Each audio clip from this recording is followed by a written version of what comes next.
Il existe des implants capables de corriger votre vision, même si vous avez une myopie forte, une hypermétropie importante ou encore un astigmatisme marqué. Et ça fonctionne même si la chirurgie au laser n'est pas possible pour vous. Et le plus fort dans tout ça, on ne touche pas votre cristallin naturel. Vous gardez donc votre accommodation. Je m'appelle Samuel, je suis orthoptiste et je vais vous expliquer ça dans cette vidéo. Si vous aimez ce genre de sujet, n'hésitez pas à vous abonner, ça m'aide à faire connaître ma chaîne. Je vais vous parler des implants ICL. Ce sont ce qu'on appelle des implants FAC, c'est-à-dire des lentilles qu'on ajoute à l'intérieur de votre œil sans retirer votre cristallin, comme on le fait pour une chirurgie de la cataracte. Il y a déjà plus de 3 millions d'implants posés dans le monde et les résultats sont excellents. L'intervention se fait sous anesthésie locale, l'implant est inséré dans votre œil via une petite incision. Ces implants se placent en chambre postérieure entre l'iris et le cristallin. L'intervention est plus rapide qu'une chirurgie de la cataracte car on ne retire pas le cristallin.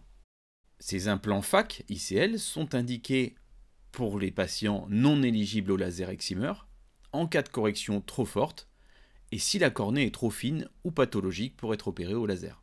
Il faut bien évidemment être adulte et idéalement, il vaut mieux avoir plus de 21 ans. Il faut avoir une correction optique stable depuis plus d'1 an.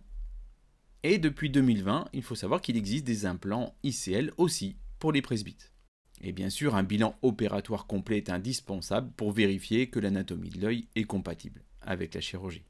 Les implants ICL ont plusieurs avantages. Ils sont possibles même quand le laser excimer n'est pas envisageable. La chirurgie est réversible, c'est-à-dire que l'implant peut être retiré, par exemple en cas de cataracte.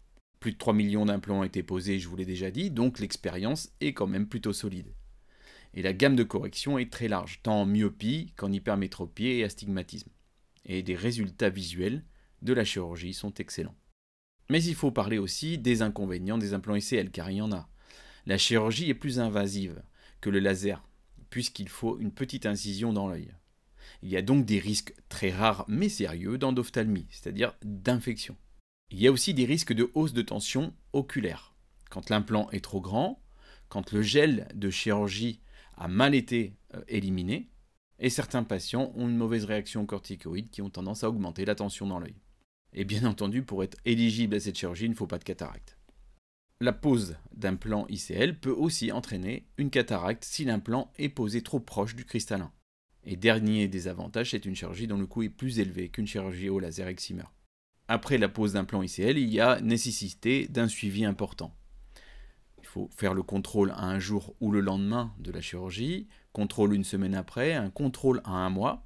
On teste la vision, on surveille la tension, on regarde le vaulting, je vais vous expliquer ce que c'est un peu plus loin dans la vidéo. Et ensuite, il faut faire un contrôle 1 fois par an.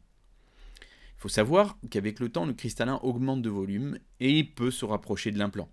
Mais pas d'inquiétude, tout est prévu. Si la cataracte apparaît, l'implant peut être retiré et remplacé par un implant standard. Je répète, cette chirurgie est conçue à la base pour être réversible. Et maintenant, voici un petit vocabulaire important pour bien suivre le podcast que je vais vous recommander en fin de vidéo. Le sizing, c'est le choix de la bonne taille de l'implant. Le vaulting, c'est l'espace qu'il y a entre l'implant et le cristallin. Le blanc à blanc, c'est le diamètre transparent de la cornée. Le sulcus à sulcus, c'est la distance entre les bases postérieures de l'iris. Un bon sizing est essentiel. Si l'implant est trop petit, il se rapproche trop du cristallin, et là, on a un risque de cataracte. Et si l'implant est trop grand, il va pousser l'iris en avant, on a un risque d'augmentation de la pression oculaire. Maintenant que vous savez tout ça, je vous conseille le podcast Ophthalmo qui consacre 2 excellents épisodes aux implants ICL. Je vous mets le lien en description. Si cette vidéo vous a appris quelque chose, laissez-moi un petit like, ça fait toujours plaisir et ça m'encourage à continuer. N'oubliez pas de partager cette vidéo, elle pourrait rendre service à vos proches. Prenez soin de vos yeux, à très bientôt. Ciao.